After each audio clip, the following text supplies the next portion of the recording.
Hi, you guys. Welcome back to the Amani Talks podcast. You're here with your host, Amani Talks. Look, y'all, it is summertime. I have been living my life by the pool, so I don't want to see any comments about me being like 5 different shades of brown. I know, but listen, I'm tanning and it's only the beginning of the summer. I will be getting much, much darker than this. So I don't want to hear any comments. Yes, I'm well aware that I'm 50 shades of brown right now, but honestly, I'm loving it. You know, the tan lines coming in. I woke up this morning, took a walk around the golf course near my apartment building, came back home, and I had a tan line from my tank top. Then I went out by the pool. I was out by the pool maybe like 3 hours. Came back in to change, tan line from the bathing suit. So that's just what it is. It's tan lines all summer. I'm really loving it. It's like 90 degrees and, up every day in Atlanta. And I'm not complaining because I am a summer person, okay? But let's get into our episode today. So the last episode that I put out last Friday with Francesca, I got a lot of comments about people like saying that they enjoyed the episode, but they were complaining because they felt like you titled this, your single season, and she didn't have a single season because she got married very young, like 21, 22, which is very young, okay? And so I was like, okay, I get it. Like, y'all feel like she didn't really have much of a single season. So I'm going to bring you guys into my single season because I am unmarried, like you guys know, late 20s, 30s is approaching very soon.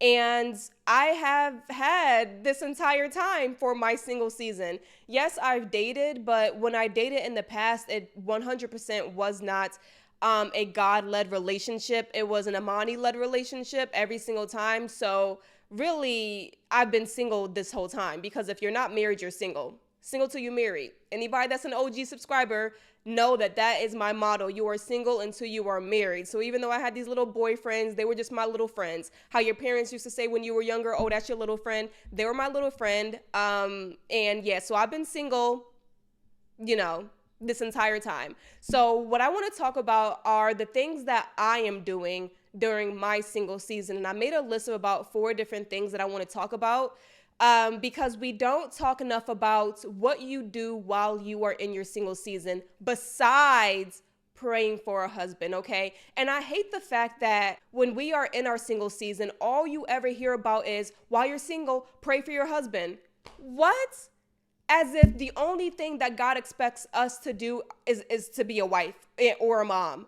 Like, are you kidding me? Just pray for my husband. That's all I should be doing while I'm single? No. Are you kidding me? So I'm going to give you guys what I am doing to fulfill my life and to really live within my purpose that I know that God has for me and what I'm doing to uncover that purpose as well. So number 1, and this is, everyone should be doing this regardless of whatever season you're in your life. But, sorry, y'all, I forgot to put my phone on vibrate. It's so funny because I set up my cameras and everything to film.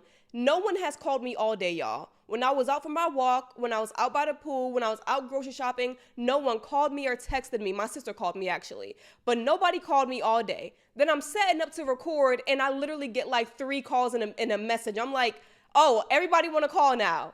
But yeah, okay, phone's on vibrate. So the number 1 thing that I'm doing during my single season, okay, to prepare me for who God has me to be with and to be in the future is I'm reading my Bible and praying every day. Now, I know you're just like, okay, yeah, I've heard that 1,000 times before, but let me tell you exactly why it is so important to me in my single season to make sure that I'm reading and praying every day, okay? Praying is how you talk to God and reading is how he talks back to you. Now, does the Holy Spirit minister to you and convict you along the way through your, every step of the way in your life? Yes. But how will you know who God is to get closer to him if you are not reading who he is? John says the word is Jesus Christ, and Jesus Christ is the word. The word was before the foundation of the earth.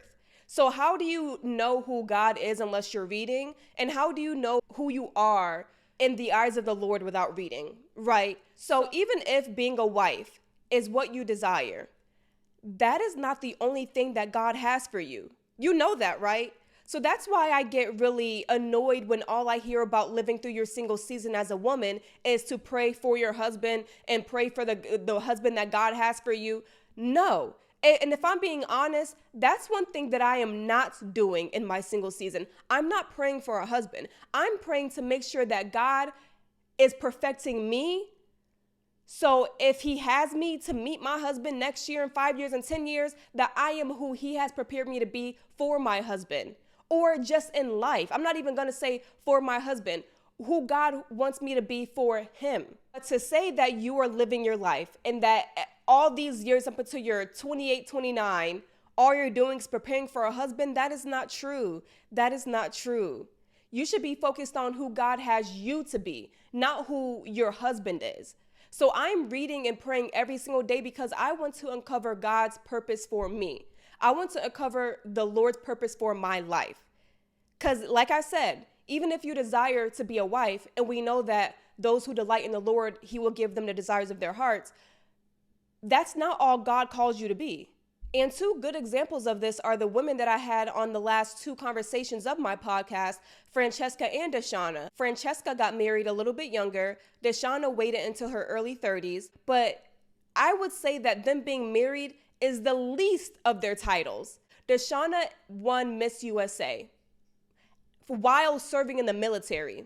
She's a motivational speaker, has her own podcast, travels the country doing motivational talks. And if you guys follow her, you need to go watch that episode. It's the last episode, no, the second from last full conversation that I posted. She is so accomplished in every area of her life. And she literally said that she does not think that she would have met her husband if she was not within her purpose, because she met her husband while they were both attending a wedding for a mutual friend, but she was only at that wedding because she met that woman while doing the Miss USA competition. So who knows if they would have met at all, or met in the timing in which they met, if she was not already walking in her purpose, doing pageants, motivational speaking, just working, just being Deshauna. You see what I'm saying? So both of these women have stories about how they were just walking within their purpose and God led them to their husbands. A lot of times we feel like God is just going to plop our husbands on our doorstep, so we're just sitting up here and praying for a husband. No, pray that God would fulfill his purpose within you. And I truly believe that while you were getting closer to your purpose, the person that God has you to be, the path that he has you walking on, that's how you are going to find the person for you. It's not about finding the person for you and then that's going to fulfill my life and God's will for me. No, you should be trying to get closer to God's will for you, and then that is going to lead you to your person. And a great example, biblical example of this is Ruth, the book of Ruth.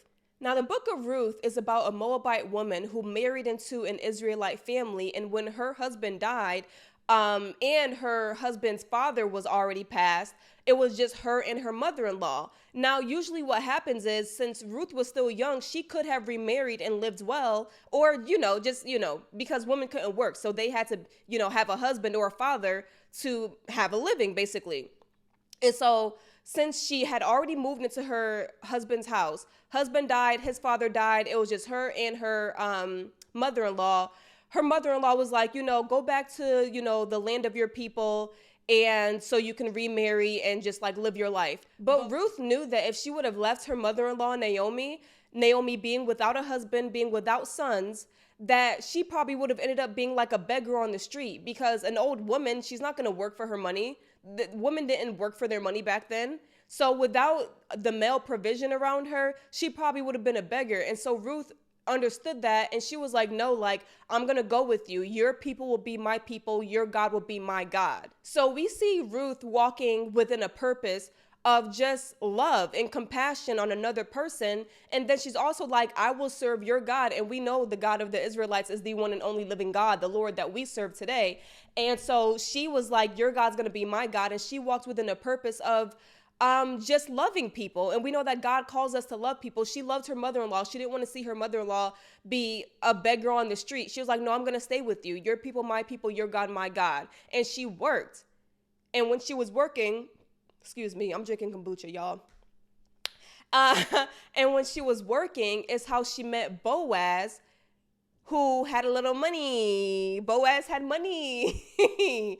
And Naomi directed her and was like, oh, I know Boaz, that was a member of her family. She was like, go and do these things, work. He will notice you, and bada boom, bada bam, like, you're going to marry him. And that's exactly what happened. So there's another example of a woman just walking within the purpose that God has her to walk in, and God giving her her person. So I don't like this idea of just sitting around and being like, oh my gosh, I'm so lonely. Let me pray for my husband. And these false prophetess and prophets talking about this is the season of the bride, the year of the bride, pray for your husband. Like, first of all y'all are not even going to get husbands. Not everybody's going to get married. And I say that every single episode, but I really want y'all to understand that. Like, so when you hear people say, this is your year to get married, just pray for your husband and he's going to come. How you know? You're not God. So instead of sitting up here and praying for something that you think God has for you, pray for something that you know God has for you. Because we know that God has a will for all of our lives and a purpose for all of our lives. Pray for your purpose. Stop praying for a husband. So that's number one thing that I'm doing. I have totally stopped praying for my husband, and I've just been praying for God to uncover and reveal his purpose for me, and that he literally holds me by the hand and pulls me towards my purpose every single day. Because even if I do get married, I'm more than just a wife, and so are you. So what does that look like? What does that look like, me trying to walk within my purpose, or, walk within the purpose that the Lord has for me? Number one, I'm joining a church. The church that I've been going to ever since February, I made the decision just last Sunday to actually move forward with membership.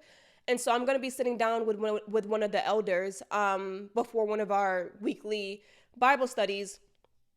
And just, going through, making sure I don't have any questions, making sure that this is really where the Lord has me. And I already know it is, because the Lord has just confirmed it in several different ways, because I'm a little hard-headed, y'all. It's a very small church, and it's not the demographic that I thought that I would be within, to be honest with you, when I think about friends and a family and, stuff like that.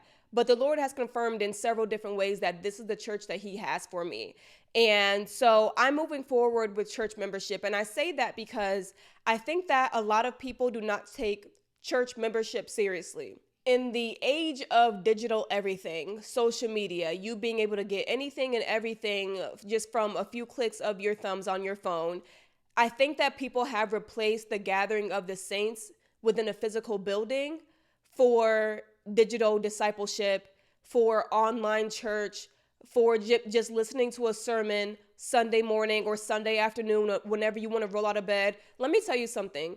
Online church will never replace being in a building with other believers. Watching online for an hour and a half, even 2 hours, whatever the time is for your church, is never going to replace the energy of the Holy Spirit being in the building with, even if it's just 50 other people. I go to a very small church. I don't go to a mega church. I want to go to a church where people know my name, where people are asking me how my week was, where the pastor knows me. So I go to a small church, and the energy that I feel when I go into this church, I just feel the love of Jesus through his people.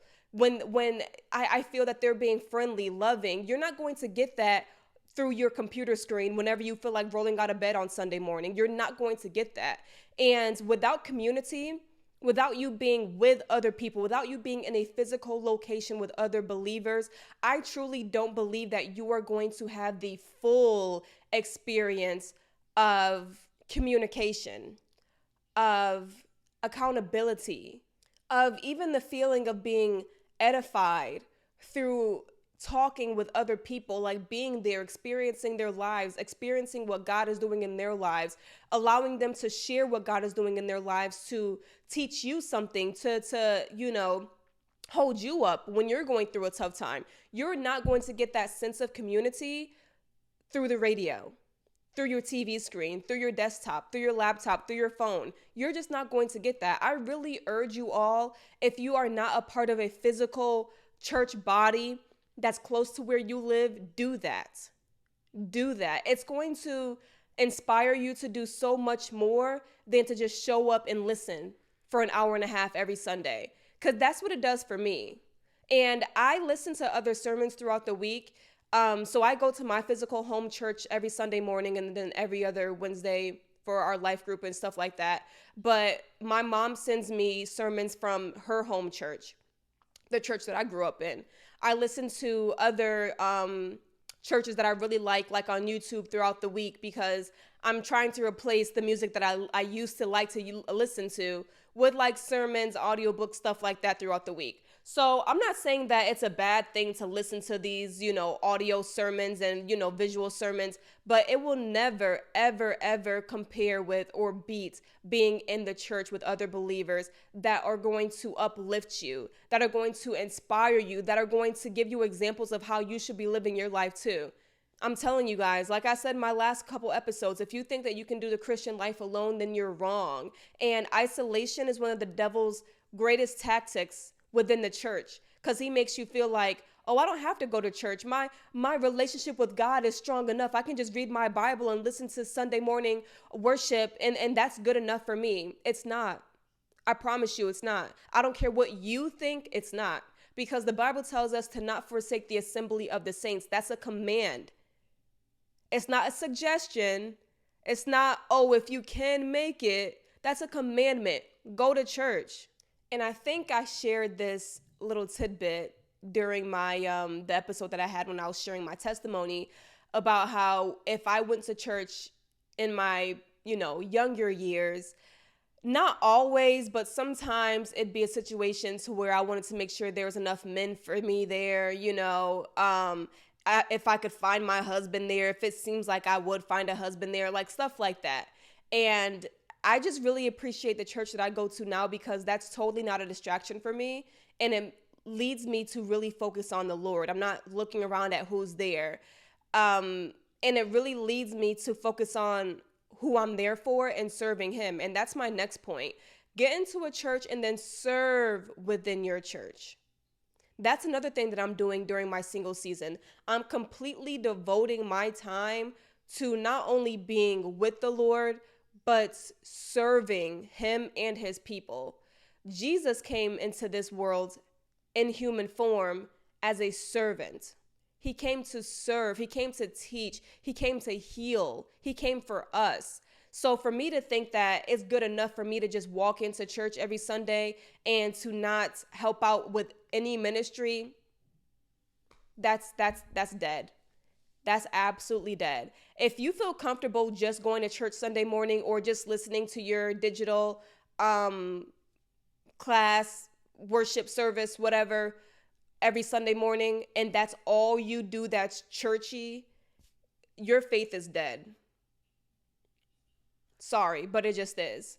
You should feel inspired to serve within your church. You should feel inspired to serve within your community. I'm not even a member of my church yet, and I'm already feeling inspired. Like I already have ideas about improvements and things that I can do within my church. And I went to the pastor and I told him, I'm just like, we don't have flyers to invite people to Sunday morning. Let me make some flyers so I can hand them out at least in my apartment building. Let me, our Instagram needs some work. We haven't posted on Instagram in 2 years. Let me take over the Instagram. That's what I do. I'm a content creator. Let me take over the Instagram. Just stuff like that. Like wherever God is calling me to be within my church, where I feel that there is need, I am trying to fulfill that need because I'm trying to serve my church. But there are so many church ministries that you can get into if you'd like.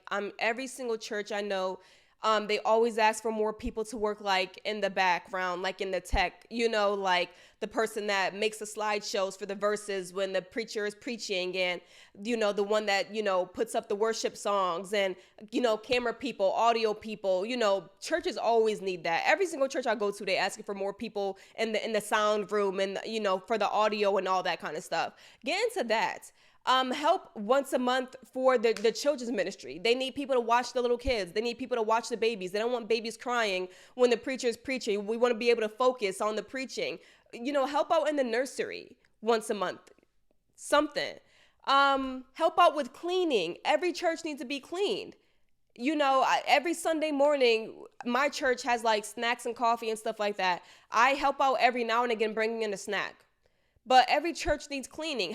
Volunteer once a month to stay after Sunday and clean the church, or come in like on a Monday afternoon or something, clean it, whatever. There are several ministries that you can get involved in within the church. And that's something that I'm doing in my single season to serve and to keep myself busy, because we know that idle hands are the devil's playground. And Paul talks about that a lot in the New Testament, about how when you're a single unmarried woman, make yourself useful, make yourself busy. Stop going from house to house gossiping. Idleness is not good. I'm trying to make sure that I am using any extra free time that I have to serve in some ministry within my church, because I want my church to grow. That should be all of our goals. Once we find a church and we become a member, we should be serving in that church. We should be giving our time and our money. And we should also be in some sort of ministry that helps the church grow. Romans 10:14 says, "How then can they call on the one they have not believed in? And how can they believe in the one of whom they have not heard? And how can they hear without someone preaching to them?" Get these people into church. A lot of people have an idea of who God is. Or a lot of times people don't even have an idea. They don't even know who God is. They don't even know who the Lord is. They don't know who Jesus Christ is. But how will they know unless they get into church? And how will they get into church unless someone invites them? People are not just walking into churches. Someone is inviting them. Someone is sharing their testimony, sharing the gospel with them. Someone is like, "Hey, I'm going to pick you up Sunday morning. Let's go to church. Let's listen to this worship music." They have people in their life that comes into their lives and shows them the way and gets them into church. So that's my third point. In my single season, I am keeping myself busy doing the work of the Lord within a ministry in my church, outreach, helping people get into church, spreading the word.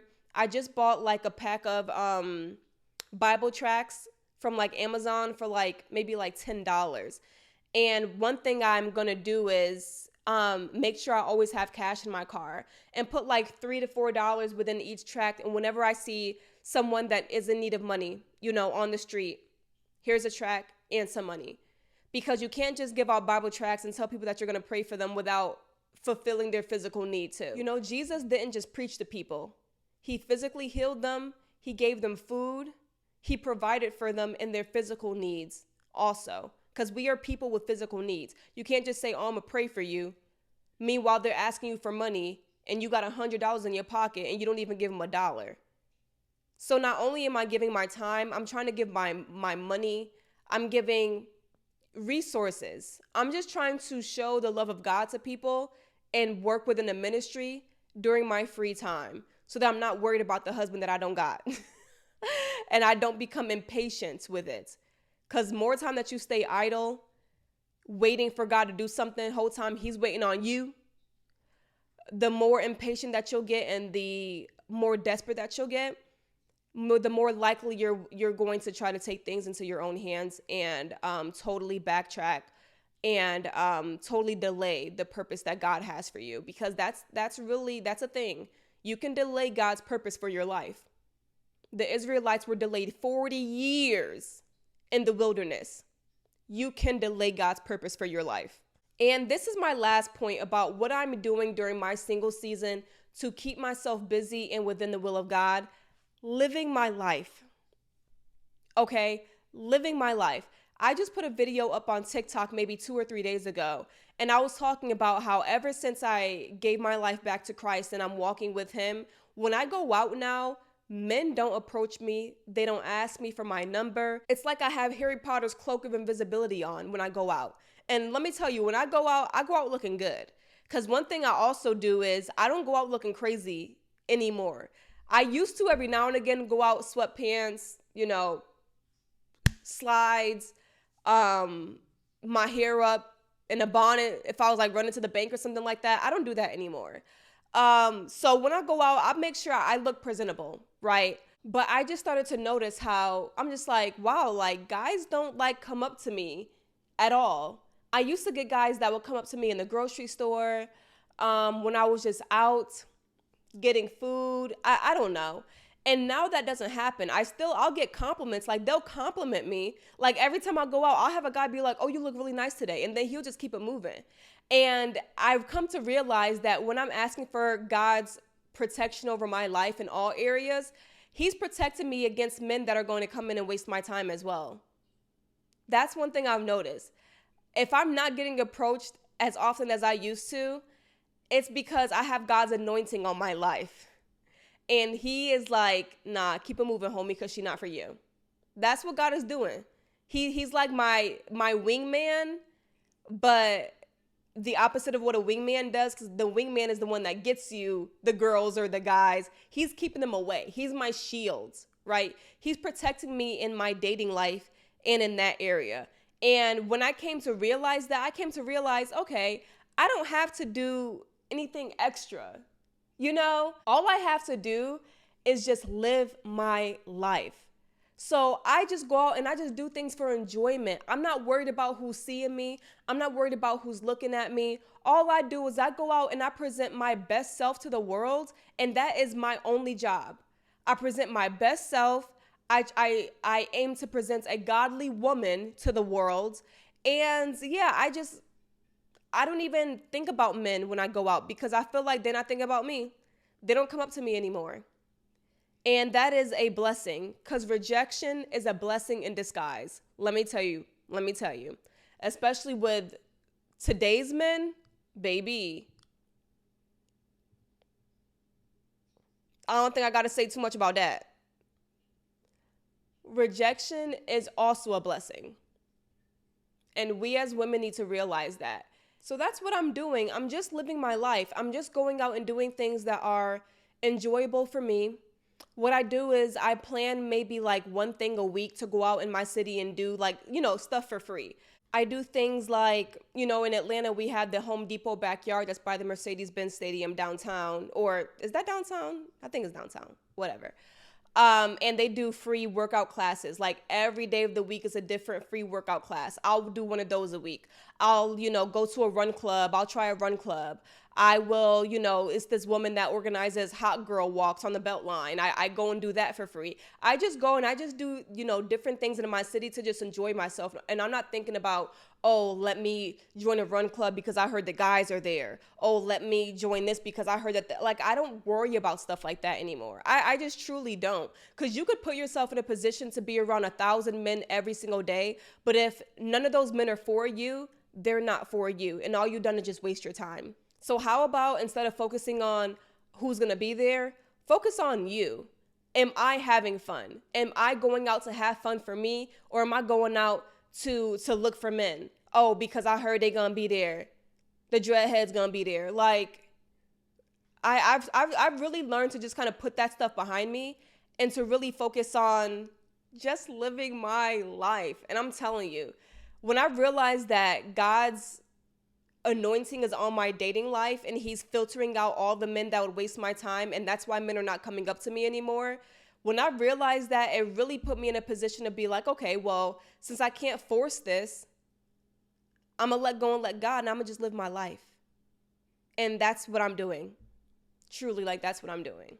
So am I telling you guys not to pray for your husband, your future husband? No.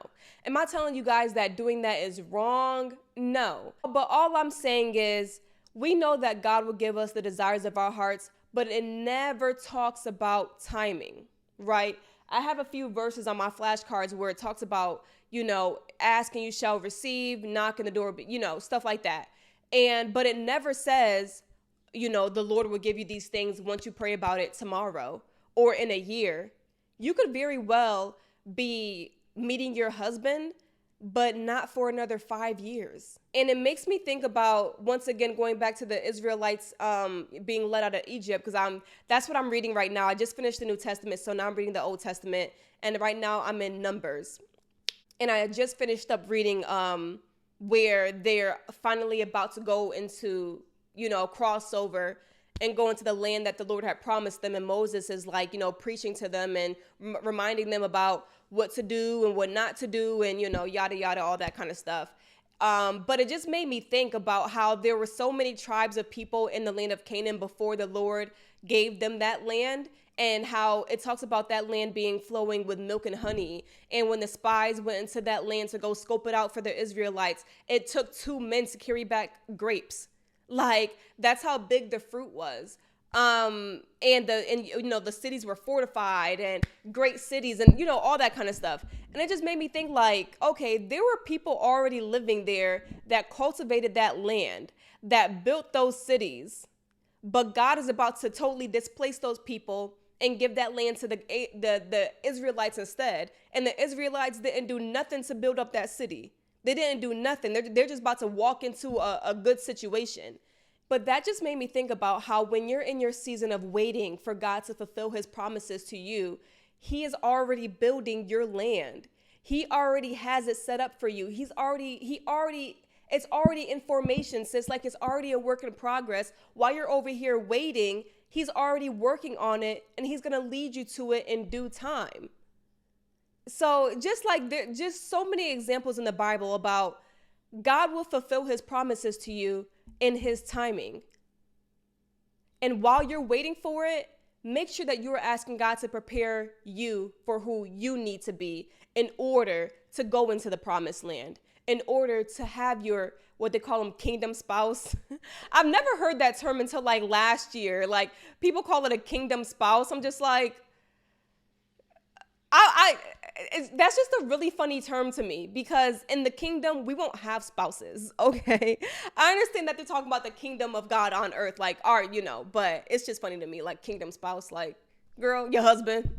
Anyway, but yeah, while you're waiting for your spouse, while you're waiting for the promises that God has for you, ask him to just prepare you to accept these things. Ask him to prepare you so that you are your best self for your future husband. Ask him to prepare you so that you are fulfilled in your life before you meet your husband, before you get married and have kids.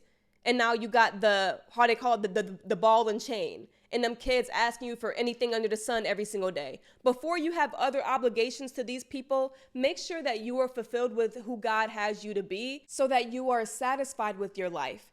By the time that God gives you your husband, by the time that you have those kids, make sure that you're satisfied with your life. Because one thing I would hate to see happen is you spend all of your 20s being lonely, acting like no one's in your corner, even though the Lord is always in your corner, acting like no one is there with you, acting like no one's doing anything for you just because you don't have a husband. And then you get a husband and you realize, like, dang, like, I should have spent more time in my purpose when I was single. I should have spent more time traveling.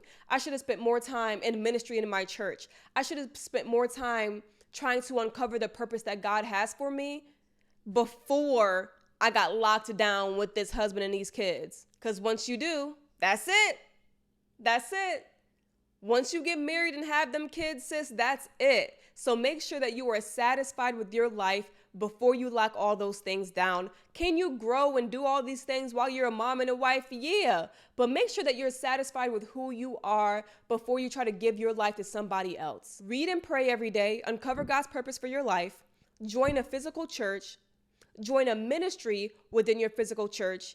And just live your life. Be happy with whom God has created you to be. Because like I said, not all of us are going to get a husband. So if you don't get a husband, what's going to happen? You mad, you sad for the rest of your life? Be fulfilled with who God has you to be and who he created you to be before you think about being somebody's something. Before you think about being somebody's wife. Before you think about being somebody's mom. Make sure you are satisfied with your life, and that satisfaction comes from God's will for your life. So those are the things that I'm focusing on in my single season. I hope that encourages you all to really put time and effort into your relationship with the Lord, just to make sure that all your bases are covered before you hop into marriage, before you hop into children. Just make sure that you are really satisfied with your life and happy with it. Thank you guys for watching. I will talk to you guys later.